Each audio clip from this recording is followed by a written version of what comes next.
দেখো তোমাদেরকে দেবার জন্য না, তোমরা যারা প্রিন্ট করছো এখন অনেকে বুঝতে পারছি আমি, তো তাদের প্রিন্টের জন্য ওরা কম পেজ লাগবে সুবিধা মতো এরকম করে তোমাদেরকে নোটসটা বানিয়ে দিয়েছে। মানে 8 পেজ না 10 পেজ হয়েছিল, এটাকে কম করে মনে হয় 5 পেজে চলে এসেছে।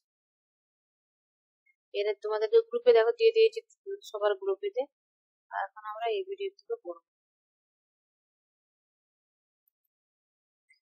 আর যদি দেখো মোহনদাস করমচাঁদ গান্ধী, গান্ধীজি সম্পর্কে পড়বো।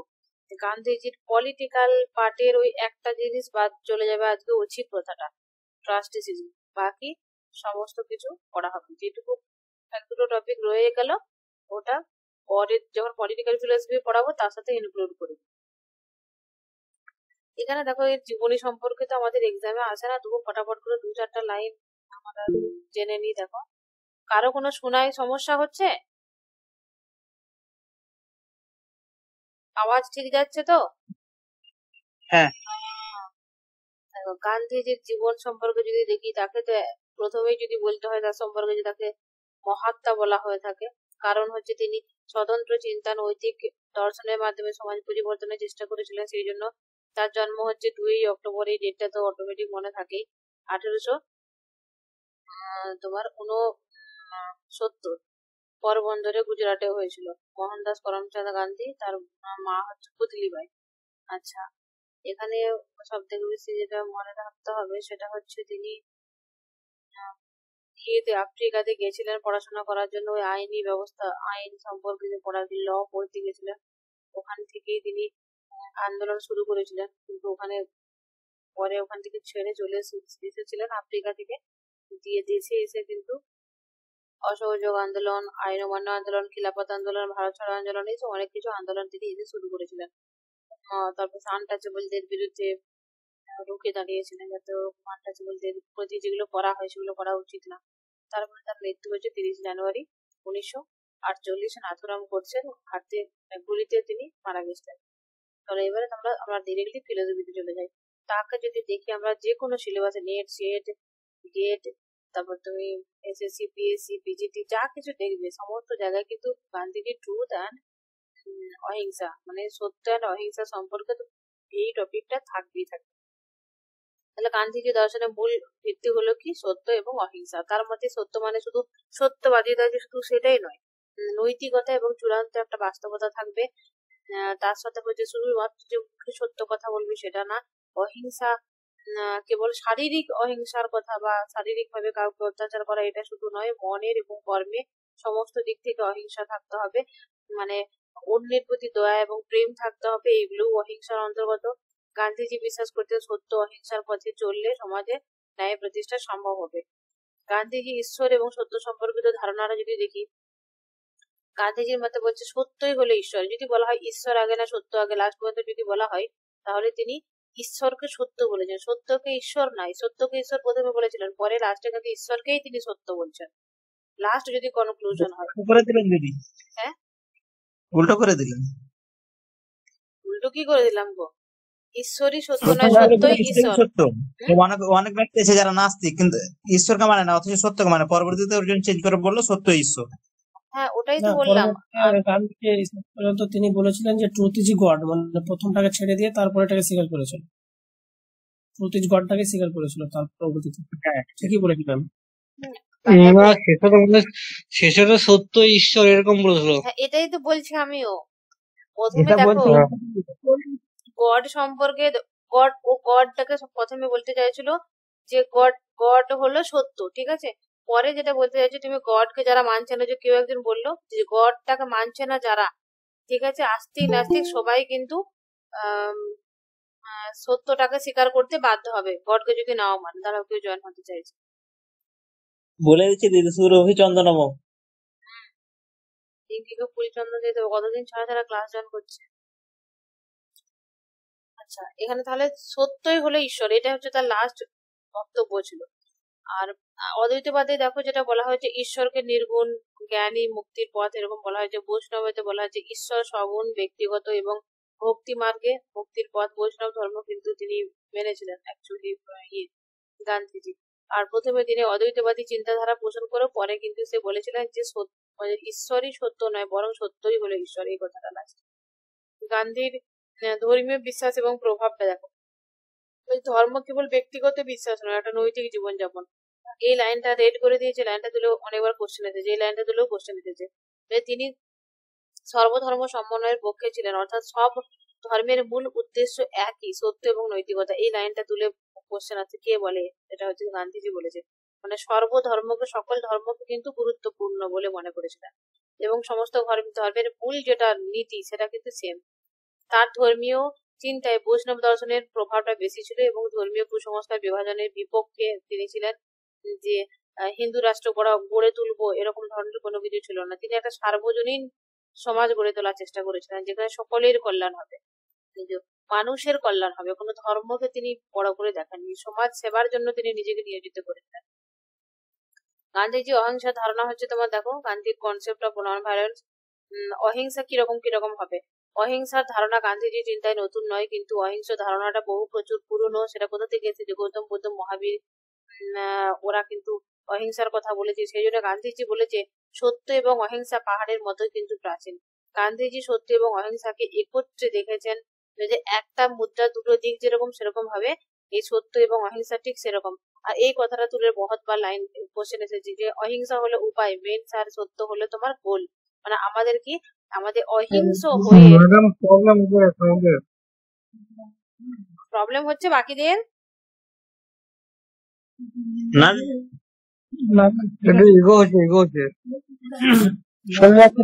আচ্ছা, মিউট যাদের মানে আনমিউট আছে মিউট করে দাও, তাহলে এই প্রবলেমটা হবে না। সবাই মিউট করে দাও প্লিজ। এরপরে শুনে দেখো, এরপরে মনে হচ্ছে শুনতে পারবে। আনমিউট হয়ে গেলে অনেকগুলো ইকো হয়। দেখো এখানে হচ্ছে তোমার এই যদি বলা হয় যে সত্য, তো বলেছে সত্য হচ্ছে লক্ষ্য, ইভেন গডের থেকেও বড় হচ্ছে সত্য, এই কথাটা বলেছে। তাহলে সত্যকে পাওয়ার উপায়টা হতে হবে আমাদের সবসময় অহিংসা। তাহলে মিনস হলো, উপায় হলো অহিংসা, আর লক্ষ্য হলো ট্রুথ এবং সত্য, গোল হচ্ছে কি সত্য। এই দুটো লাইন যেগুলো রেড করেছি, ডিল করেছি, প্রচুর বার প্রশ্ন এসেছে। শত বাধার মধ্যেও অহিংসাকে ধারণ করলে সত্যে পৌঁছানো সম্ভব। গান্ধীজি দৃষ্টিতে অহিংসার অর্থ বলছে, অহিংসা নগর্থক এবং সদর্থক দুটো দিকই রয়েছে। নগর্থক দিক বলতে কাউকে হত্যা না করা, আঘাত না করা, কাউকে গালি না দেওয়া, কারো উপরে শারীরিকভাবে অত্যাচার না করা। আর সদর্থক দিক হলো কাউকে সহানুভূতি দেখানো, করুণা, শান্তিপূর্ণ জীবন যাপন করা, কারো প্রতি মানে দান করা, এই ধরনের এগুলো হচ্ছে সদর্থক দিক। গান্ধীজি জৈন দর্শনে যেটা বলেছে, মন, বাক্য এবং কর্ম, কায় মন বাক্যে অহিংস থাকতে হবে, এই নীতিটাকে তিনি গ্রহণ করেছিলেন। অহিংসার কঠোরতা এবং বাস্তব প্রয়োগ কতটা হওয়া উচিত? গান্ধীজি বলতেন যে বাস্তব জীবনে শতভাগ অহিংসা পালন করা কিন্তু খুবই কঠিন কাজ। তার জন্য যেমন জৈন দর্শনে বলা হয় যে মাস্ক পরে চলতে হবে, কোনো প্রাণীকে বিয়ে করা চলবে না, ঘাসের উপর দিয়ে চললে ঘাসেরও নাকি ব্যথা লাগে, এই ধরনের কথাগুলো জৈন দর্শনে বলা হয়। তো গান্ধীজি বলছেন যে ঠিক আছে অহিংস থাকতে হবে, কিন্তু খাদ্য গ্রহণ, হাঁটাচলা, শ্বাস প্রশ্বাস গ্রহণ, এইগুলোর জন্য কিছু জীব তো হত্যা হবে, এটা তো অনিবার্য। এটাকে আমি ইয়ের আন্ডারে ফেলবো না, হিংসার আন্ডারে ফেলবো না, কারণ এটা না করলে বেঁচে থাকা সম্ভব নয়। কিছু ক্ষেত্রে বলছে হত্যা করা কর্তব্য, ডিউটি কিলিং বলেছি, মানে আমাদের খাওয়ার জন্য, বাঁচার জন্য, এগুলো তো অবশ্যই অটোমেটিক হবে। গান্ধীজি ডিউটি কিলিং প্রসঙ্গে আরো বলেছে যে তোমার ইয়াং ইন্ডিয়া পত্রিকাতে, যে দেহ টিকিয়ে রাখার জন্য উদ্ভিদ এবং অন্যান্য জীব হত্যা করাও কিন্তু প্রয়োজনীয়, কারণ আমাদের খেতে হবে। রোগ প্রতিরোধের ক্ষেত্রে মশা বা জীবাণু যেই সব জিনিসগুলো মানুষকে ক্ষতির করে, সেগুলোকে আমরা মারতে পারি। সমাজের কোনো সুরক্ষার জন্য কোনো হিংস্র পশুকে মারতে পারি। কোনো মানুষ যে বিপজ্জনক মানে সমাজের জন্য ক্ষতিকারক এরকম কোনো ব্যক্তি যদি হয়, তাকে হত্যা করা যেতে পারে। এরকম লাইন তুলে কোশ্চেন আসে, গান্ধীজি কি কোনো অবস্থাতেই হত্যাকে স্বীকার করেননি? না, কোনো অবস্থাতে নয়। যখন দরকার পড়বে কোনো কোনো ক্ষেত্রে তিনি কিন্তু হিংস্র হওয়াটাকেও কিন্তু তিনি অহিংসার আন্ডারে ফেলেছেন, যে হিংস্র হওয়াও যাবে কোনো কোনো ক্ষেত্রে, সেটা সময় বুঝে, কাল বুঝে, পরিস্থিতি বুঝে। যদি কেউ উন্মত্ত হয়ে নিরীহ মানুষকে হত্যা করে, সেই সময় কিন্তু হিংস্র হয়ে তাকেও হত্যা করা সম্ভব, হত্যা করা যায়, কারণ সেটা সমাজের কল্যাণ হবে, সমাজের মঙ্গলের জন্য এই ধরনের কাজ করা যায়। অহিংসার বিশেষত্বটা কি দেখো, বলছে এখানে অহিংসা কেবলমাত্র শরীরের নয়, মন এবং বাক্যের সকল হতে হবে, এবং অন্যের ক্ষতি না করা, কাউকে কষ্ট না দেওয়া, প্রেম, সত্য প্রতিষ্ঠা করা, এগুলো হচ্ছে তোমার অহিংসার বিশেষত্ব, মানে ওর বৈশিষ্ট্য আর কি। অহিংসার যে কৌশল টেকনিকটা কি বলছে সত্যাগ্রহ, ঠিক আছে, বলছে টেকনিক অফ অহিংসা, অহিংসার টেকনিকটা কেমন বলছে, আমি অহিংসা বললাম তো, তাহলে অহিংসার টেকনিক হলো তোমার সত্যাগ্রহ। এর না প্রত্যেকটা টপিকের সাথে একটা লিঙ্ক আছে, লিঙ্কটা যখন করে ফেলবে না অটোমেটিক আনসার চলে আসবে। আর না হলে দেখবে একটা টাইম হয়ে যায় না যোগা খিচুড়ি হয়ে যায়, সত্যাগ্রহ আনসার না অহিংসা আনসার এরকম টাইপের হয়ে যায়। তাহলে এখানে বলছে অহিংসার টেকনিক প্রথমে কি হলো, আমাদের সত্যকে পৌঁছানোর জন্য কি লাগবে, মানে 1 নম্বরে বড় বাবু হচ্ছে সত্য, হ্যাঁ, তারপরে হচ্ছে মেজবাবু কি হলো অহিংসা, এ হচ্ছে অহিংসা, অহিংসা হয়ে এর কাছে পৌঁছানো যাবে। এরপরে তারপরে 3 নাম্বার বাবু যেটা হবে 3 নাম্বার, সেটা কি হচ্ছে সত্যাগ্রহ। তাহলে সত্যাগ্রহ হলে আমি অহিংস হব, অহিংসার কৌশল আর কি সত্যাগ্রহ। সত্যাগ্রহ হলে করলে মানে যে সত্যাগ্রহী সে অহিংস, অহিংস তাকে হতেই হবে। তারপরে যে অহিংস হবে সে এখানে সত্যে পৌঁছাবে, মানে এরকম গতিটা হবে। তাহলে এখানে হচ্ছে সত্যাগ্রহর কিরকম বা সত্যাগ্রহী লোকের বৈশিষ্ট্যগুলো কি বা কেমন তাকে সেগুলো জানতে হবে। সত্যাগ্রহ গান্ধীজি দর্শন থাকবে যে গান্ধীজির মতে সত্য মানে ঈশ্বর, সত্য সম্পর্কে আগ্রহ বা অনুরাগই হলো সত্যাগ্রহ, সত্য সম্পর্কে আগ্রহ থাকতে হবে। সত্য সম্পর্কে আগ্রহ থাকা মানে কি, সত্যকে পেতে হবে, সত্যকে লাভ করার আমার আগ্রহ থাকবে। তাহলে সত্যকে লাভ করার আগ্রহ যখন বলে দিয়েছে, তাহলে সত্যকে লাভ করার মিনস মানে উপায়টা আমরা কি পড়েছিলাম, অহিংসা। তাহলে এটাই বলছে অহিংসা হতে হবে। তাহলে সত্য সম্পর্কে আগ্রহ এবং অনুরাগ সত্যাগ্রহ, সত্যের প্রতি অসীম ভালোবাসা এবং সত্য পথ অনুসরণ করাই হলো সত্যাগ্রহ। গান্ধীজির যেটা সংজ্ঞা অনুযায়ী সত্যাগ্রহটা বলছে হিন্দ স্বরাজ গ্রন্থে বলেছে, এইটা কিন্তু প্রচুর ইম্পর্টেন্স। গান্ধীজি কোন বইয়েতে সত্যাগ্রহ সম্পর্কে আলোচনা করেছে, হিন্দ স্বরাজ গ্রন্থে তিনি সত্যাগ্রহ সম্পর্কে বলেছেন যে ব্যক্তিগতভাবে কষ্ট স্বীকার করে অধিকার অর্জন। তাহলে ব্যক্তিগতভাবে এটার মানেটা পরে বুঝাচ্ছি। দেখো একরকম হতে পারে, ধরো কি বলবো এখানে উদাহরণ দেওয়ার জন্য, তার নাম তুলবো জনিকে তুললাম, ঠিক আছে, এই জনি এমন কোনো কিছু একটা ক্লাসের মধ্যে করে ফেললো, হ্যাঁ, তখন এবারে সাইফুলের প্রচুর গুসা গেছে, ও তখন বলছে ওকে আমি চাবড়ে লাল করে দেবো, মানে মারবো, ঠিক আছে। তাহলে এটা কি হলো সশস্ত্র প্রতিবাদ, যে ও করবে কেন, ও যে নিয়মটা বলছে, ধরো কোনো কিছু বললাম যে একটা নিয়ম তৈরি করো তোমাদের সকলের জন্য, জনি এমন নিয়ম তৈরি করলো যেটা অন্যায়, সে নিজের সুবিধা হচ্ছে কিন্তু সমাজের জন্য অন্যায়, বাকি বাকি আমাদের সকলের জন্য অন্যায় হচ্ছে, বাকি স্টুডেন্টদের জন্য অন্যায় হচ্ছে। তখন তোমাদের মধ্যে কেউ একজন তাকে মারধর করে বলতে পারো তোর আইন আমি মানবো না, একটা হতে পারে, সেটা হচ্ছে সশস্ত্র প্রতিবাদ হবে, সেটা কিন্তু সত্যাগ্রহীর বৈশিষ্ট্য হবে না। তাহলে সত্যাগ্রহীর বৈশিষ্ট্য কেমন হবে, ওর ওর আইনটাকে অমান্য করব, ঠিক আছে, মানে এরকম একটা রুল করে দিয়েছে যে জনি যে এরকম এই 7টা ক্লাস তো 7টার মধ্যে জয়েন করতে হবে, জয়েন না করলে তাকে পানিশমেন্ট করা হবে, ঠিক আছে। তো এটা হচ্ছে অন্যায়, তার নিজের মতো সুবিধা মতো করেছে। তখন সাইফুল কি বলছে যে আমি ও নিয়ম করেছে তো আমি ওর নিয়মটা অমান্য করব, যা তুই কি করবি করিলে, আমার আত্মার বল আছে। তাহলে অমান্য করে দিল, কোনো কিছু না করে, মারধর ঝামেলা কোনো কিছু না করে অমান্য করলো, দিয়ে বলছে তুই যা শাস্তি দিবি মেনে নেব, আমার শাস্তি পেতে কোনো আমার বাধা নাই। যে এখনই যেরকম বললো না ও, যে এরা হচ্ছে কেউ কোনো মানুষ আমার না, আমার বললেই আমাদের কষ্ট হবে, এগুলো হচ্ছে আল্লাহর, ওই যে বলে দিল এর কিন্তু আত্মার বল প্রচুর, এরকম কথা বলার জন্য এরকম ভাবে জীবন চলার জন্য আত্মিক বলের দরকার। আর আত্মার বল দিয়ে জীবনে সমস্ত কিছু লাভ করা যায়, শরীর দিয়ে সমস্ত কিছু লাভ করা যায় না। আমাদের শরীর ক্লান্ত হয়, শরীর অসুস্থ হয়, কিন্তু মন কোনোদিনও ক্লান্ত হয় না। কাজ চেঞ্জ হলে মনও চেঞ্জ হয়ে যায়। যদি বলা হয় পড়াশোনা করে 5 ঘন্টা বলো বোরিং লাগছে, যদি বলো চলো বন্ধুর সাথে ঘুরতে যাবো নদীর পাড়ে বাদাম খেয়ে খেয়ে ঘুরবো, তাহলে এক্ষুনি দেখো তুমি তল্পি গুটিয়ে ছুটবো। তাহলে আমাদের হচ্ছে আত্মার বলের কথা গান্ধীজি বলছেন, যে আত্মার বল দিয়ে সমস্ত কিছু করা সম্ভব। এটাই হচ্ছে সত্যাগ্রহীর লক্ষণ হওয়া উচিত, যে আত্মিক বল, যেখানে বলেছে তখন সত্যাগ্রহ মানে আত্মিক বল প্রয়োগ, যা অহিংসা ও নৈতিক শক্তির উপর নির্ভর করছে। তাহলে এই আত্মিক বলটা কখন, ওই যে আমাদের অহিংস হতে হবে এবং নৈতিকতা, আমাদের দৃঢ় নৈতিকতা থাকতে হবে। এবারে যদি বলা হয়, আমি এখনই বাস্তব উদাহরণ দিচ্ছি, কাকে উদাহরণ দেবো, তোমরা মারধর করবে না তো, জনিকেই নিচ্ছে এখন, ঠিক আছে। জনি হচ্ছে একটা মেয়েকে পছন্দ করেছে, সে বিয়ে করবে, সে আগে থেকে ঠিক করে রেখেছে যে ওকে আমি বিয়ে করব, ঠিক আছে। সে কি করলো, সে মেয়ে তাকে পাল্টা খেয়ে চলে গেল। তো সেখানে কি হচ্ছে, এক হতে পারে যে তার ঘরে যে ধর্নায় দিব, ঠিক আছে, তার ঘরে যে ধর্নায় দিতে পারে, নয়তো যে বলতে পারে যে তোর যত টাকা আমি দিয়েছি সেগুলো আমাকে ফেরত দিয়ে, না তোকে মারবো ধরবো, মানে এরকম করে তার প্রতি জুলুম করা যায় একটা দিক।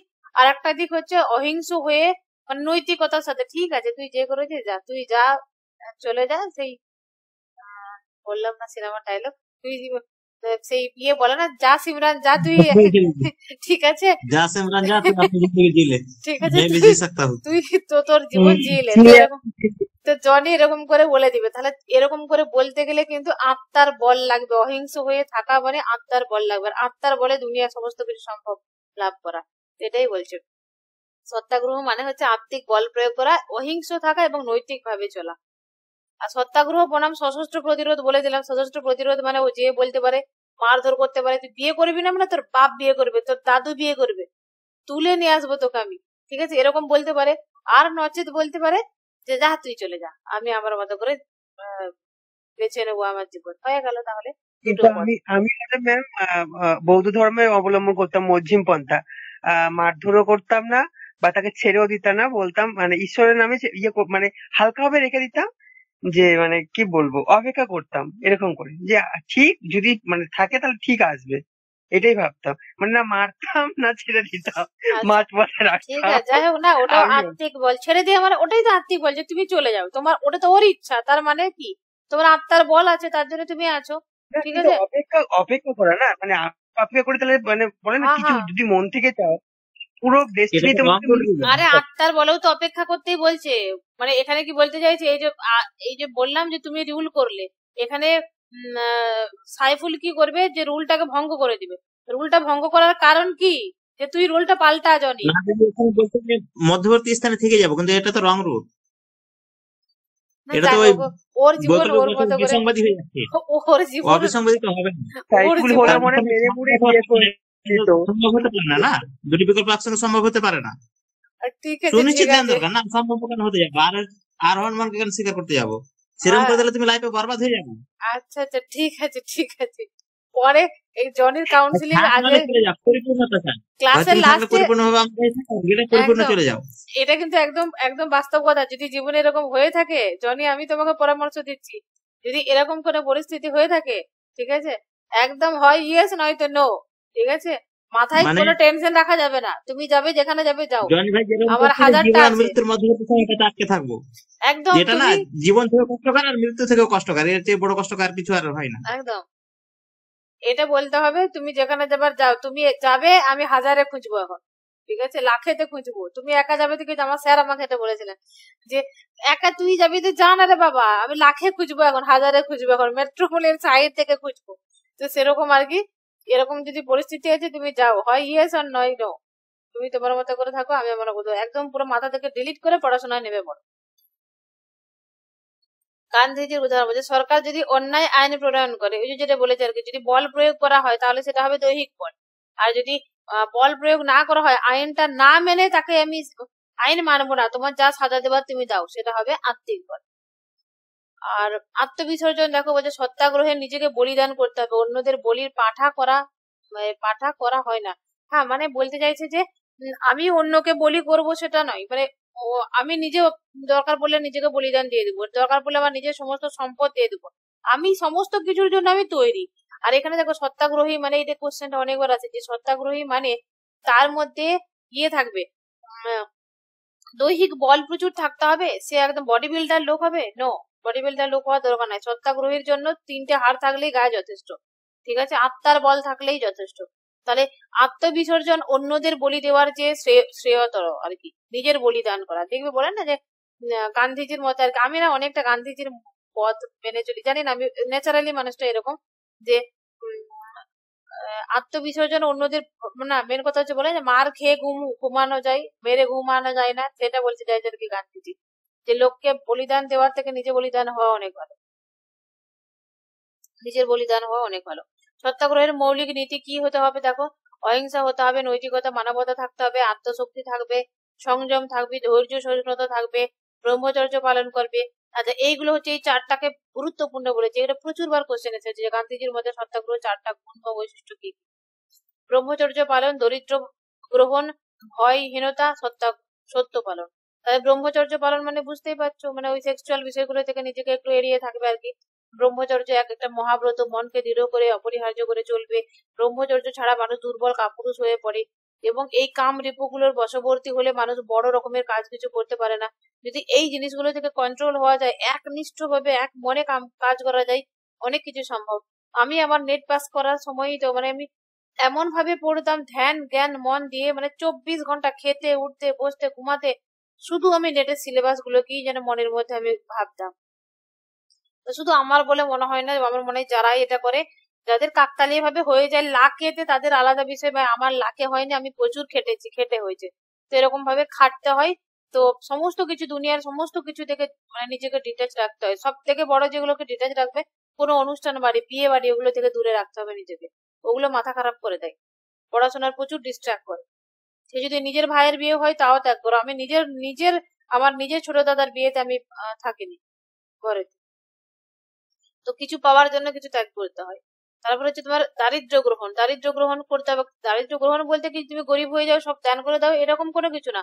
দারিদ্র ব্রত গ্রহণ করা সত্যাগ্রহের জন্য জরুরি। কেমন দেখো, যে ধনের প্রতি আসক্তি এবং সত্যাগ্রহ দুটো একসঙ্গে চলবে না। তাহলে ধনের প্রতি যদি আসক্তি থাকে, তাহলে অনেক সময় দেখবে ধনটা লাভ করার জন্য আমরা কিন্তু অসৎ পথ নিয়ে নিতে পারি। সেই জন্য বলছে ধনের প্রতি আসক্তি রাখা চলবে না। তোমার ধন যে রাখা চলবে না সেরকম কোনো কিছু নয়। তবে হ্যাঁ, দরকার পড়লে তোমার ধনের যেটা রয়েছে, সম্পদ যেটা রয়েছে, তুমি সেটা দিতে পারো। সেই দিবার মানসিকতা থাকতে হবে, এটা ইঙ্গিত করছে। কিন্তু অর্থ সম্পদের প্রতি আসক্তি ত্যাগ করতে হবে। সম্পদ ত্যাগ করতে বলেনি, সম্পদের আসক্তি ত্যাগ করতে হবে। সত্যাগ্রহীর উচিত সত্যের জন্য অর্থ ত্যাগ করতেও প্রস্তুত থাকা। একদম। যদি এরকম কোনো সিচুয়েশন আসে যে নিজের অর্থটা ত্যাগ করে দিতে হবে, হয় সত্য নয় টাকা, তখন কিন্তু সত্যাগ্রহীকে কি করতে হবে, সত্যটাকেই গ্রহণ করতে হবে। জীবনের যে কোনো কিছুর বিনিময়ে ও সত্য স্থির সত্যে থাকবে সে। ভয়হীনতা এবারে হতে পারে অনেকে যে তোমার ছুরি দেখাবো, ঠিক আছে, এখনই জনির পছন্দ হলো, জনির মতটা এর পছন্দ হলো না সাইফুলের। তো পরে যখন দেখা গেল জনির আশেপাশে গেল, তখন কি করলো, বলছে সাইফুল তুই সত্যাগ্রহী করছিস, তুই আয়, তুই আমাকে ওইদিকে ইয়ে করেছিলি। তাহলে সে ছুরি কাটারি বা মারপিট, যেটা রাজনীতিতে হয় আর কি, রাজনীতির দিক থেকে যেগুলো লিখেছিলেন না।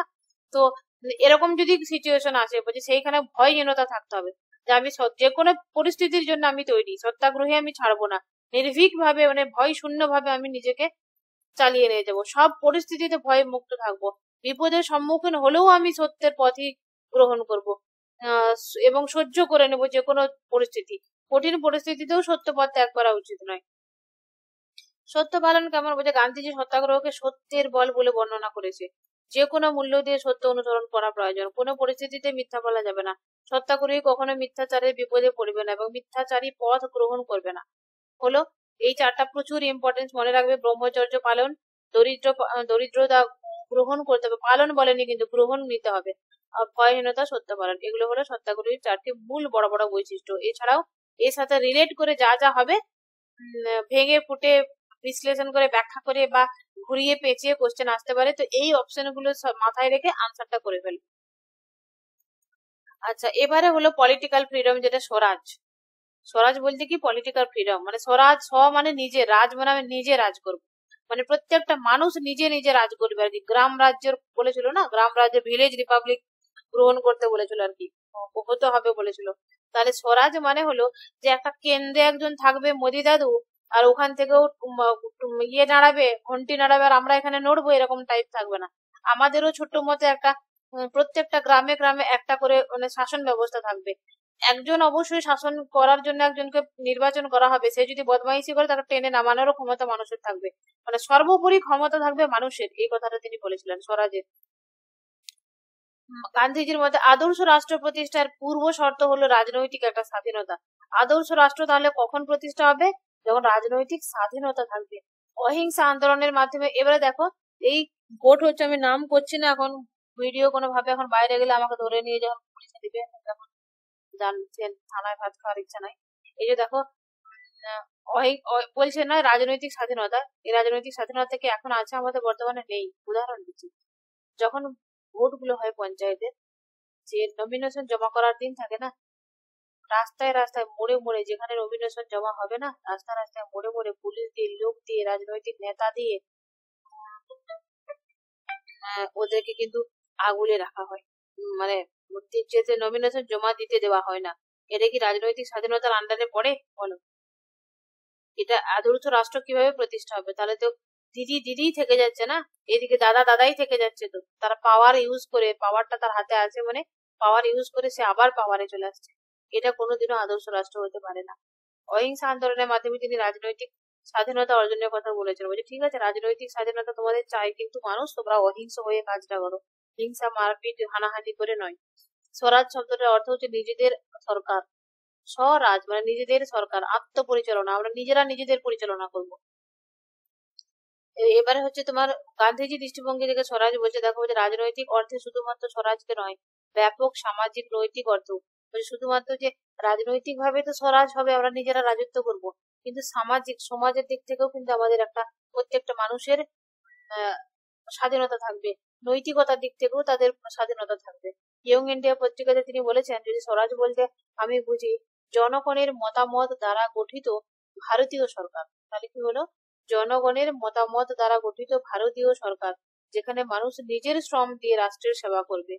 প্রত্যেকটা মানুষ, ইভেন এরকম যদি পরিস্থিতি আছে, হয় নিজের সাম্রাজ্য হবে, নয়তো রাষ্ট্রের সাম্রাজ্য তৈরি মানে ঠিক থাকবে, এরকম পরিস্থিতিতে গান্ধীজির মতে মানুষকে রাষ্ট্রকে আগে দেখা উচিত। রাষ্ট্র ভালো থাকলে মানুষ ভালো থাকবে, এটাই হচ্ছে তার বক্তব্য। মানে এবং রাষ্ট্রেরও উচিত প্রত্যেকটা মানুষ স্বাধীন থাকবে এবং মানুষ তার স্ব ইচ্ছায় দেবে, এই কথাটা বলতে চাইছেন। ক্ষমতা কেবল মুষ্টিমেয় ব্যক্তিদের হাতে কেন্দ্রীভূত থাকবে, এরকম এটা কিন্তু প্রকৃত স্বরাজ নয়। মানে কেন্দ্রে মানে কোন একজনের বা দুজনের, আদানি আম্বানির হাতে থাকবে, বাকিরা আমরা মানে সেই প্লাস্টিকের টুন্ডু নিয়ে রাস্তাতে দাঁড়িয়ে থাকবো। ঠিক আছে, এখানে কিন্তু আদানি আম্বানি আমাদের উপরে তো ইয়ে করছে না। দেখো সমাজটা এমন তৈরি করে দিয়েছে, যে কোনো কাজ করো একটা ওটিপি লাগবে। একটা মায়ের অ্যাকাউন্ট খোলা হচ্ছে, 10 দিন ধরে অ্যাকাউন্টে লিঙ্ক করতে করতে পাগল হয়েছে। রেশনের সাথে আধার, আধারের সাথে এর সাথে ওর, প্রত্যেকটার সাথে ওটিপি লাগবে, তার সাথে আধার লাগবে। তাহলে ওটিপি লাগবে মানে তোমার নাম্বার রাখতে হবে, ফোন নাম্বার রাখতে হবে। ফোন নাম্বার চালানো মানে তোমাকে মাস্ট বি তোমাকে মাসে মাসে টাকা দিতে হচ্ছে। এমন একটা অ্যামাউন্ট তৈরি করছে, সেটা আদানি আম্বানি গোদাগুলো তৈরি করছে। আমরা না ইচ্ছা না থাকা সত্ত্বেও আমাদেরকে ফোনটা রাখতে হচ্ছে, ফোন আসবে তার জন্য রিচার্জ করতে হচ্ছে। তাহলে এইগুলো কি হচ্ছে? প্রকৃত স্বরাজ হচ্ছে এগুলো? আমরা স্বরাজের মধ্যে আছি, ওনার টিম আছে। তাহলে স্বরাজ মানে যেখানে প্রত্যেকটা মানুষের একটা রাজনৈতিক স্বাধীনতা, সেটাও থাকছে না। এদিকে মানে আমাদের অর্থনৈতিক অবস্থাটা কিন্তু একটা মুষ্টিমেয় কতগুলো লোকের হাতে কেন্দ্রীভূত হয়ে গেছে, এবং যার হাতে কেন্দ্রে যে লোক আছে সে আবার তাদের হাতে বিলিয়ে দিচ্ছে। প্রকৃত স্বরাজ তখনই প্রতিষ্ঠিত হবে যখন ক্ষমতা সকলের মধ্যে সমভাবে বণ্টিত হবে, আইন যথাযথভাবে পালিত হবে। স্বরাজ এবং জাতীয় কল্যাণ কেমন হবে? স্বরাজের সাথে আমাদের জাতির কল্যাণ কেমন হবে? দেখো গান্ধীজি হরিজন পত্রিকাতে বলছে যে স্বরাজ তখনই রক্ষিত হবে যখন জনগণের অধিকাংশ স্বদেশ প্রেমী হবে এবং জাতীয় কল্যাণকে ব্যক্তিগত স্বার্থের ঊর্ধ্বে স্থান দিতে হবে। বুঝতে পারলে তো?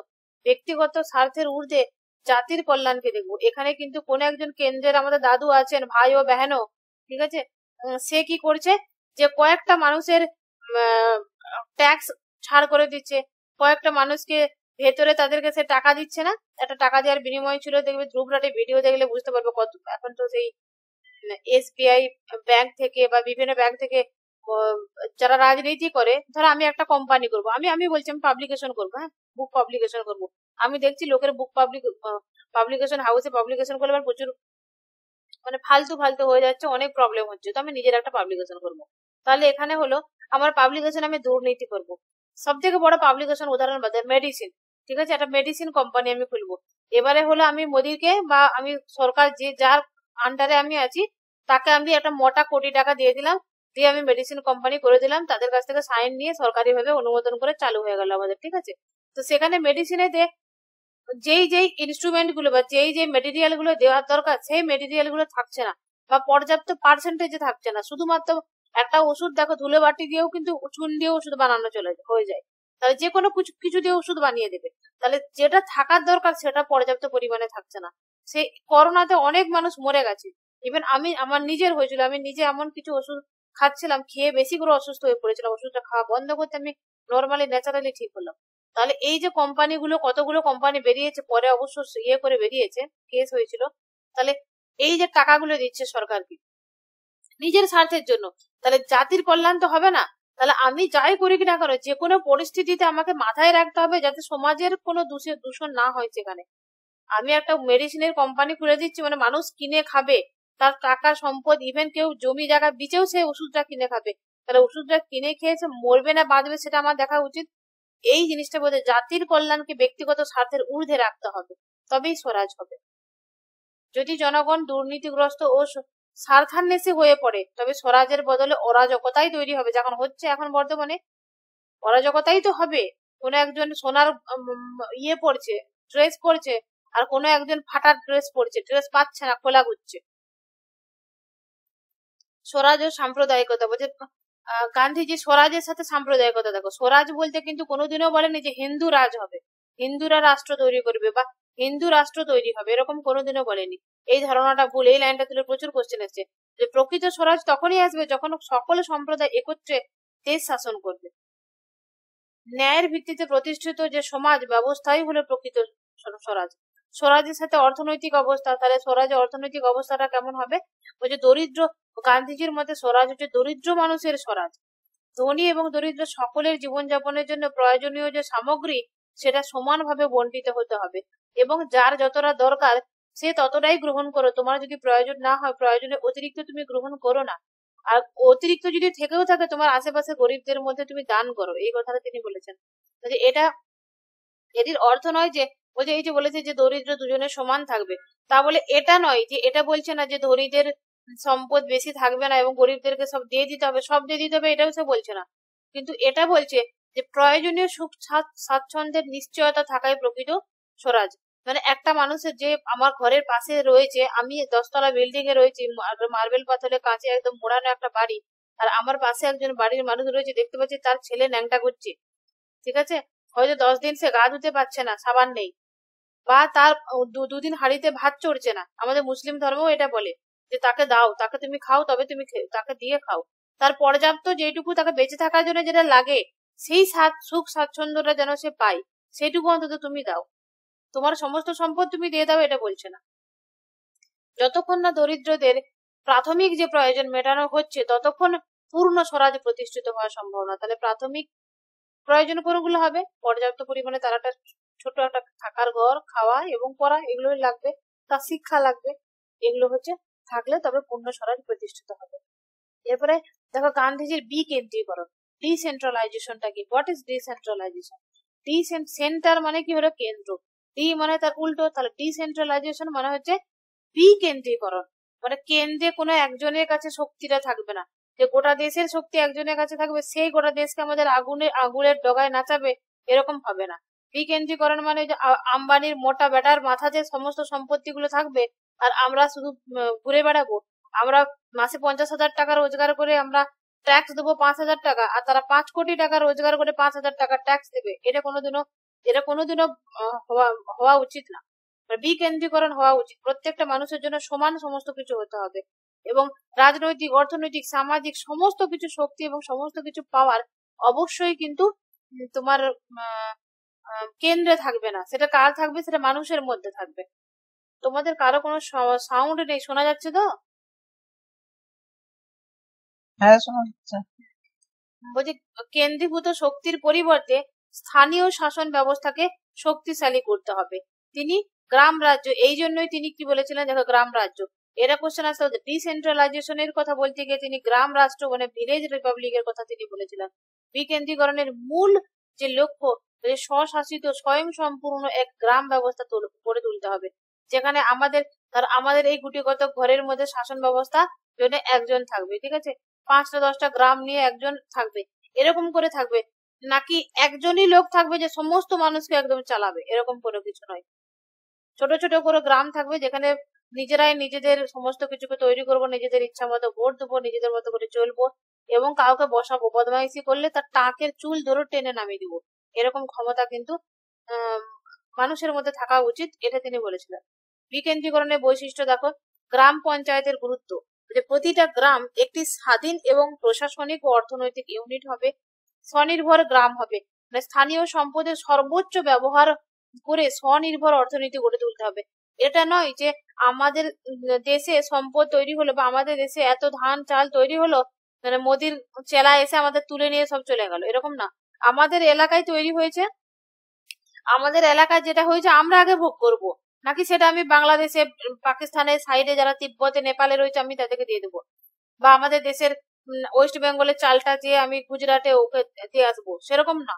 মানে আমাদের জায়গা যেটা রয়েছে আমরা পর্যাপ্ত ভাবে সেটা ব্যবহার করব। এটা বলছে যে স্থানীয় সম্পদের সর্বোচ্চ ব্যবহার, স্বনির্ভর অর্থনীতি গড়ে তোলা। এবং স্বনির্ভর অর্থনীতি গড়ে তোলা বলতে প্রত্যেকটা মানুষের নিজস্ব শিল্প থাকবে, প্রত্যেকটা মানুষ নিজে কর্ম করে খাবে। শিল্পায়ন এবং পুঁজিবাদ, মানে কেউ পুঁজিবাদী করে প্রচুর টাকা রেখে দিবে, সে শিল্পায়নের নামে তার কাছে সমস্ত সম্পদ রেখে দিবে, এরকম না। প্রত্যেকটা মানুষের ওই সেই যে চরকার কথা বলেছিল যে তোমার ওই গামছা ধুতি সব তৈরি করো, নিজেরা তৈরি করো, নিজেরা পড়ো, এই কথাগুলো বলেছিল। অংশগ্রহণমূলক গণতন্ত্র মানে হচ্ছে গণতন্ত্রে প্রত্যেকটা মানুষ অংশগ্রহণ করার তাদের ক্ষমতা রয়েছে, নাকি নমিনেশন জমা করার আগে রাস্তায় তাকে ঘিরে নেওয়া হবে। প্রত্যক্ষ পরোক্ষ ভাবে নির্বাচন ব্যবস্থার মাধ্যমে প্রত্যেকটা মানুষের অধিকার রয়েছে, তার মধ্যে ইনক্লুড থাকা। জনগণের ক্ষমতা বলছে জনগণ তাদের নির্বাচিত প্রতিনিধিদের অপসারণের ক্ষমতা রাখে। তাহলে এগুলো প্রত্যেকটা কিন্তু প্রচুর গুরুত্বপূর্ণ বৈশিষ্ট্য বিকেন্দ্রীকরণের। বিকেন্দ্রীকরণের উদ্দেশ্য কি ছিল? যে একটা কেন্দ্রীভূত শাসনের পরিবর্তে স্থানীয় সরকারের ব্যবস্থা বা স্থানীয় শক্তিশালী একটা সরকার তৈরি করা, ব্যক্তির স্বাধীনতা এবং মর্যাদা যাতে বজায় থাকে সেটা খেয়াল রাখা, সমাজের সকল স্তরের উন্নয়নকে নিশ্চিত করা, সমাজের প্রত্যেকটা মানুষ যেন স্থানীয়ভাবে যারা বসবাস করছে আমাদের আশেপাশে তাদের যেন পর্যাপ্ত পরিমাণে বিকাশ হয় সেটার লক্ষ্য রাখা। এটাই ছিল বিকেন্দ্রীকরণের মূল উদ্দেশ্য। অর্থনৈতিক বিকেন্দ্রীকরণ কেমন হবে? এতক্ষণ যেটা বললাম রাজনৈতিক বিকেন্দ্রীকরণ, এবার অর্থনৈতিক বিকেন্দ্রীকরণ মানে একজন পুঁজিবাদের হাতে থাকবে না, টাকাটা সকলের মধ্যে ছড়াবে। স্বনির্ভর গ্রামীণ অর্থনীতি মানে যে প্রত্যেকের মধ্যে অর্থ থাকবে। হস্তশিল্প করবে, আর্ট অ্যান্ড ক্রাফট এর কথা বলেছিল গান্ধীজি। আচ্ছা, রাজনৈতিক বিকেন্দ্রীকরণ দেখো যে কেন্দ্রীভূত পরিবর্তে ওই পঞ্চায়েত ব্যবস্থা তৈরি হবে, জনগণের মধ্যে ক্ষমতা থাকবে, এই কথাগুলো প্রথমে বলে দিলাম। আচ্ছা, এখন চ্যালেঞ্জ কি হচ্ছে বুঝতেই পারছো। পুঁজি ব্যবস্থা হচ্ছে, কারো কাছে টাকা সম্পদ থেকে যাচ্ছে, বাকিরা পাচ্ছে না। আধুনিক রাষ্ট্র ব্যবস্থার কেন্দ্রের যে শক্তির প্রভাবটা যেন বেশি হয়ে পড়েছে, তারা অনৈতিকভাবে তাদের শক্তিটা প্রয়োগ করছে। অর্থনৈতিক বৈষম্য বৈচিত্র্য দেখা যাচ্ছে সমাজের মধ্যে। প্রশাসনিক যে দক্ষতা সেগুলোর অভাব থাকছে, সেই সব কারণে কিন্তু বিকেন্দ্রীকরণটা আজ যেন হচ্ছে না। উপসংহারে এটা যেগুলো বলে দিয়েছে ওগুলোই ছোট করে আছে। আচ্ছা, এবারে হলো তোমার আইডিয়াল স্টেট এবং সর্বোদয়। সর্বোদয় কখন কখন কেন বলেছিল? আচ্ছা বলো তো, সত্যাগ্রহ সম্পর্কে কোন বইয়ে তিনি লিখেছিলেন? হিন্দস্বরাজ। স্বরাজ। আর সর্বোদয় যে কনসেপ্টটা তিনি নিয়েছিলেন রাস্কিনের আনটু দিস লাস্ট, এই বুকটা পড়ে অনুপ্রাণিত হয়েছিলেন। এটা প্রচুর বার প্রশ্ন এসেছে। তিনি এই বইয়ের মূল ভাবনাকে গ্রহণ করে তার গুজরাটি ভাষায় লেখা হয়েছে। এখানে দেখো আদর্শ রাষ্ট্র এবং সর্বোদয় ধারণাটা তিনি গ্রহণ করেছিলেন এই বইটা পড়ে। সেখান থেকে সর্বোদয় কথাটার মানে কি হাজারো বার কোশ্চেন এসেছে, সকলের উন্নতি এবং কল্যাণ। গান্ধীজি আদর্শ রাষ্ট্রের মূল বৈশিষ্ট্যগুলো কেমন হবে দেখো তো, ওইগুলো ডিসেন্ট্রালাইজেশনের ফলে যেটা হবে আর কি। গ্রাম রাষ্ট্র তৈরি হবে, অহিংসা সত্যাগ্রহ থাকতে হবে, বিকেন্দ্রীকরণ থাকবে, সেখানে শ্রম ভিত্তিক উৎপাদন এবং অর্থনীতি থাকবে, মানে প্রত্যেকটা শ্রমকে গুরুত্ব দেওয়া হবে, কুটির শিল্পকে গুরুত্ব দেওয়া হবে, স্বনির্ভর গ্রামীণ অর্থনীতি গড়ে উঠবে, অতিরিক্ত ভোগবাদকে এড়িয়ে চাহিদার যতটুকু দরকার সেটুকু তুমি গ্রহণ করো, তার বাইরে নয়। রাজনৈতিক এবং সামাজিক সমতা মানে উভয়ের কল্যাণ নিশ্চিত করতে হবে, ব্যক্তি এবং সমাজের সাম্প্রদায়িক সম্প্রীতি, নারী পুরুষ সমতা বজায় রাখতে হবে, সকলের শিক্ষার ব্যবস্থা করতে হবে, বাকিদের পর্যাপ্ত পরিমাণে আশেপাশের সমস্ত মানুষ যেন তাদের খাওয়া পড়ার সমস্ত কিছু পায় সেটা খেয়াল রাখতে হবে। ভৌত উন্নয়ন নয়, আধ্যাত্মিক এবং এই দেখো শুধুমাত্র ভৌত উন্নয়নের দিকে ধ্যান দেবেন। আমি ব্যক্তিগতভাবে আমি যাই হোক সিনিয়র জুনিয়র কারো জুনিয়র, মেন কথা হচ্ছে আমার দিক থেকে একটা তোমাদের প্রতি বলা হলো, একটা কথা বলার আছে, সেটা হচ্ছে মানে ভৌতিক মেটেরিয়ালের দিকে কিন্তু ছুটো না, জীবন শান্তি পাবে না। প্রত্যেকটা মানুষের উচিত আমাদের আধ্যাত্মিক শান্তির দিকে শান্তিকে খোঁজা এবং আত্মার শান্তির জন্য কাজ করা। দিনে অন্তত একটা মানুষকে যার কেউ 1 টাকা দিয়েও কাউকে হেল্প করতে পারো, কেউ কাউকে কোনো কাজ দিয়ে হেল্প করতে পারো, কেউ এটা হতে পারে যে তোমার এখানে বিনীতার হয়েছে, ব্রেকআপ হয়েছে, তো তুমি সাইফুল তার সাথে 5 মিনিট কথা বলে তার মানসিক শান্তিও তুমি দিতে পারো। তো প্রত্যেক দিন খেয়াল রাখবে যে 5 মিনিট হলেও যদি কোনো মানুষের উপকার হয়, তাতে দেখবে আত্মা শান্তি পাবে। তারপরে হচ্ছে তোমার আমি গাড়ি বাড়ি টাকার পিছনে ছুটবো এরকম মানসিকতা না করে না, কোনো তোমার প্যাশন, তোমার যে কর্ম সেটার পিছনে ছুটো। ইভেন শুধু টাকা, আমি এটা দেখেছি আমার নিজের ব্যক্তিগত মত থেকে বলছি যে শুধুমাত্র যে টাকার পিছনে বা শুধুমাত্র কোনো কিছুর পিছনে ছুটবো সেটা হলে হয় না। তুমি ধরো আমি এখন পড়াশোনা করছি, আমি পড়াশোনার পিছনে ছুটেছি, আমি পড়াশোনা করে যেটুকু রোজগার করেছি সেইটুকু ঢেলে দিয়েছি। ধরো আমি এখন আমার বই লিখেছি, ঠিক আছে, বই লিখে আমি সেখানে 1 লাখ টাকা খরচা করে আমি বইটা পাবলিশ করে দিলাম, ঠিক আছে। তো আমার 1 লাখ টাকা আমি রোজগার করেছি, 1 লাখ টাকা আমি পাবলিশ করে দিলাম, ঠিক আছে। ওই বইটা থেকে আমার 10,000 টাকা লাভ হয়েছে। তো আমি 10,000 টাকার বইটাকে কি করলাম, সেই 10,000 টাকা দিয়ে আমি পরের বারের জন্য আমি আবার রেডি হচ্ছে অন্য বই তৈরি করবো। তাহলে এখানে কি হবে, তুমি যেইটা তোমার যে স্কিল দিয়ে বা তুমি যেই নলেজটা দিয়ে তুমি যেটা তৈরি করছো, যে টাকাটা রোজগার করছো, সেইটা না তুমি আবার তোমার উন্নতি দিয়ে তুমি লাগিয়ে দাও। তখন একটা টাইম পরে দেখবে তুমি ঘরে বসে বসে থাকছো আর বিভিন্ন সোর্স থেকে তোমার কাছে টাকা আসবে।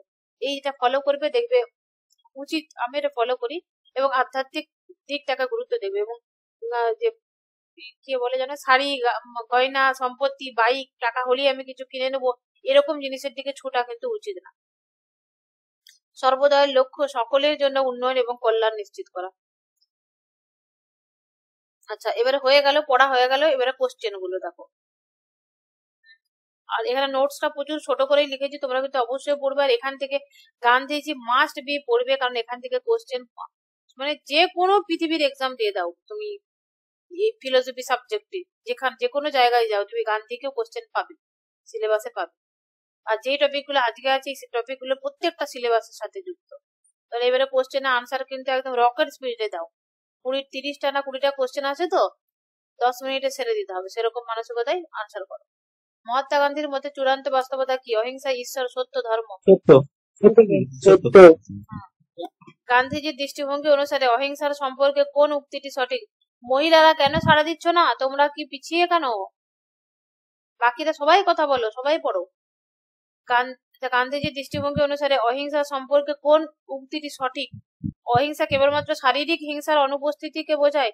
অহিংসা শারীরিক ক্ষতি না করা মানসিক বা মৌখিক হিংসা বোঝায়। অহিংসা নৈতিক জীবনের জন্য শুধু উপায় নয়, এটা একটা চূড়ান্ত লক্ষ্যও। নাকি অহিংসা কেবল ব্যক্তিগত অনুশীলনের বিষয়, এটা সামাজিক নীতি নয়? সত্য ও ঈশ্বর সম্পর্কে গান্ধীজির বিখ্যাত উক্তি কি? ঈশ্বরই একমাত্র সত্য, সত্য ঈশ্বরের চেয়ে উচ্চতর। ঈশ্বর হলেন সত্য, তবে সত্যও হলেন ঈশ্বর। সত্য ও ঈশ্বর পরস্পর সম্পর্কহীন ধারণা। হ্যাঁ দেখো, এখানে ক্ষেত্রে দেখো এইগুলো যদি সবগুলো অপশন থাকে অবশ্যই সেটা আগে দিবে, ঠিক আছে। এই অপশনটা না থাকলে তখন দিতাম ঈশ্বরই হলো একমাত্র না, সত্য ঈশ্বরের চেয়েও উচ্চতর, এই কথাটা বলতাম। এটা গান্ধীজি সর্বদাই ধারণাটা মূলত কি বোঝায়? ব্যক্তির কল্যাণ, রাষ্ট্রের কল্যাণ, সবার কল্যাণ। সবার কল্যাণ। গান্ধীজির অহিংসা দর্শনের উপর সবচেয়ে বেশি প্রভাব ফেলেছে কোন দার্শনিক ঐতিহ্য? ন্যায়, জৈন, সাংখ্য, চার্বাক? জৈন। গান্ধীজির মতে অহিংসাকে সবচেয়ে ভালোভাবে কিভাবে বোঝানো যায়? ভারতের স্বাধীনতার জন্য ব্যবহৃত একটি রাজনৈতিক কৌশল, নাকি কেবলমাত্র ধর্মীয় সাধকদের জন্য প্রযোজ্য একটি নীতি, নাকি সর্বোচ্চ ধর্মীয় ও নৈতিক আদর্শ যা জীবনের প্রতিটা ক্ষেত্রে প্রযোজ্য?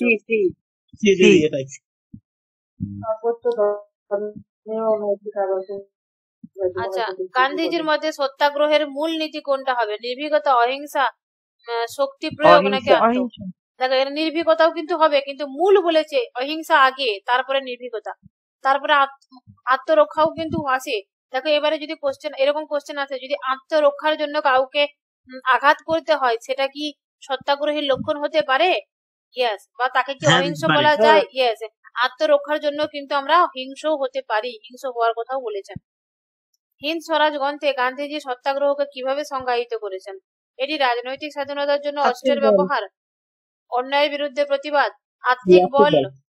হ্যাঁ, তারা অপশন সি আর্থিক বল ও অহিংসা ও নৈতিক শক্তির উপর ভিত্তি করে। পিঙ্কি আনসার দাও। গান্ধীজির মধ্যে সত্যাগ্রহের জন্য কোন গুণটি অপরিহার্য? ধনের প্রতি আসক্তি, ভীরুতা, ব্রহ্মচর্য, ভয়হীনতা? গান্ধীজির দৃষ্টিতে স্বরাজ কাকে বলে? শুধু রাজনৈতিক স্বাধীনতা, আত্মপরিচালিত সমাজ ব্যবস্থা যেখানে নৈতিক ও সামাজিক কল্যাণ নিশ্চিত হয়, একনায়কতান্ত্রিক, সত্যাগ্রহ আন্দোলনের ক্ষেত্রে কোনটা সঠিক? সত্যাগ্রহীরা আইন লঙ্ঘন করে জোরপূর্বক শাসন পরিবর্তন করে। সত্যাগ্রহীরা অন্যায় আইনের বিরুদ্ধে অহিংস উপায়ে প্রতিবাদ করে এবং শাস্তি গ্রহণ করে নেয়। গান্ধীজির মতে স্বরাজ প্রতিষ্ঠার জন্য কোনটা গুরুত্বপূর্ণ? ক্ষমতা কেবলমাত্র রাজনৈতিক নেতাদের হাতে থাকতে হবে, জনগণের মধ্যে নৈতিকতা এবং আত্মশক্তির বিকাশ করা, সামরিক শক্তির বিস্তার।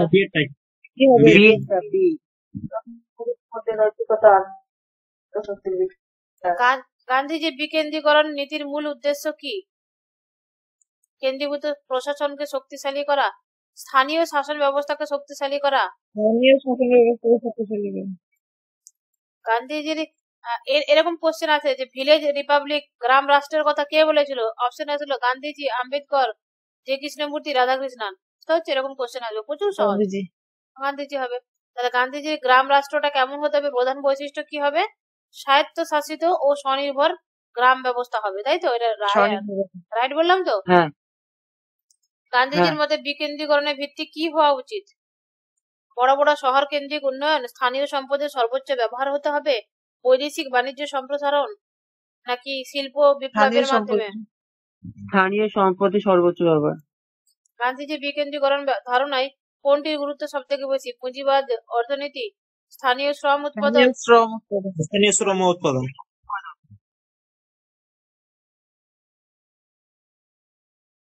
এটা বলে গান্ধীজির বিকেন্দ্রীকরণ নীতিতে গ্রাম পঞ্চায়েতের ভূমিকা কি? জনগণের দ্বারা পরিচালিত স্বায়ত্তশাসন। অংশগ্রহণমূলক গণতন্ত্র গান্ধীজির বিকেন্দ্রীকরণ নীতির কোন বৈশিষ্ট্যের সাথে সম্পর্কযুক্ত? প্রত্যক্ষ পরোক্ষ নির্বাচনে তারা থাকবে, কেন্দ্রীয় সরকারের পূর্ণ নিয়ন্ত্রণ করবে, আইন ও শাসন ব্যবস্থা কেন্দ্রীভূত নিয়ন্ত্রণ, উচ্চবিত্ত শ্রেণীর একক। প্রথমেরটা মনে হয়। মনে হয় কেন? ওটাই। আচ্ছা, অর্থনৈতিক দিক থেকে বিকেন্দ্রীকরণের উপকারিতা কি হবে? কেন্দ্রীয় অর্থনীতির উপর নির্ভরতা বৃদ্ধি হবে, স্থানীয় সম্পদের সর্বোচ্চ ব্যবহার হবে, বড় বড় শহর শিল্পের বিকাশ। স্থানীয় সম্পদের সর্বোচ্চ ব্যবহার। গান্ধীজির মতে সর্বোদয় ধারণার মূল উৎস কোনটা? উৎসবুক কোনটা হবে? জন রাস্কিনের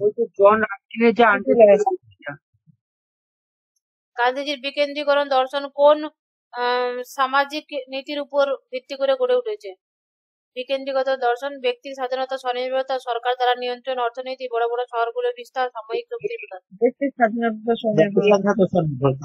এগুলো দেখো, সেম জিনিসগুলোকে ঘুরিয়ে ফিরিয়ে বিভিন্ন ভাবে কোশ্চেন আছে, সেরকম ভাবে কোশ্চেন দিয়েছি।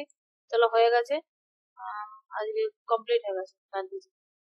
কোশ্চেন বাংলাতে কেন? সমস্যা হয়ে যাবে তো আমাদের, ওখানে তো ইংরেজি থাকবে। আরে ছাপা, এটা ইংরেজি, এগুলোর ইংরেজি নোটস গুলো দিয়ে দেবো তো।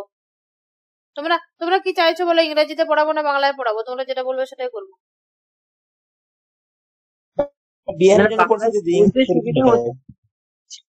সবাই বলো বাকিরা। আমি এক কাজ করব, গ্রুপের মধ্যে ইংরাজি আর বাংলা দুটো লিখে দিব, তাতে ভোট দিবে। যে ইংরাজি চাইবে সে ইংরাজির উপরে লাইক দিবে, বেঙ্গলি দেবে বেঙ্গলির উপরে। না, নোটস কিন্তু আমি এটা সেম ইংরাজিতেও দিয়ে দেবো। যেগুলো পাওনি আমাকে বলবে, ইংরাজি বাংলা দুই আমার কাছে। নোটস ইংরেজি বাংলা পড়ানোটা বাংলা, কোশ্চেন প্র্যাকটিস ইংরেজিতে হোক। প্র্যাকটিস, ওকে, ঠিক আছে। কারণ কোশ্চেন প্র্যাকটিস হ্যাঁ, এটা সাইকুল ঠিক বলেছে। ঠিক আছে, তাহলে নেক্সট ডে থেকে কোশ্চেন ইংলিশই হবে।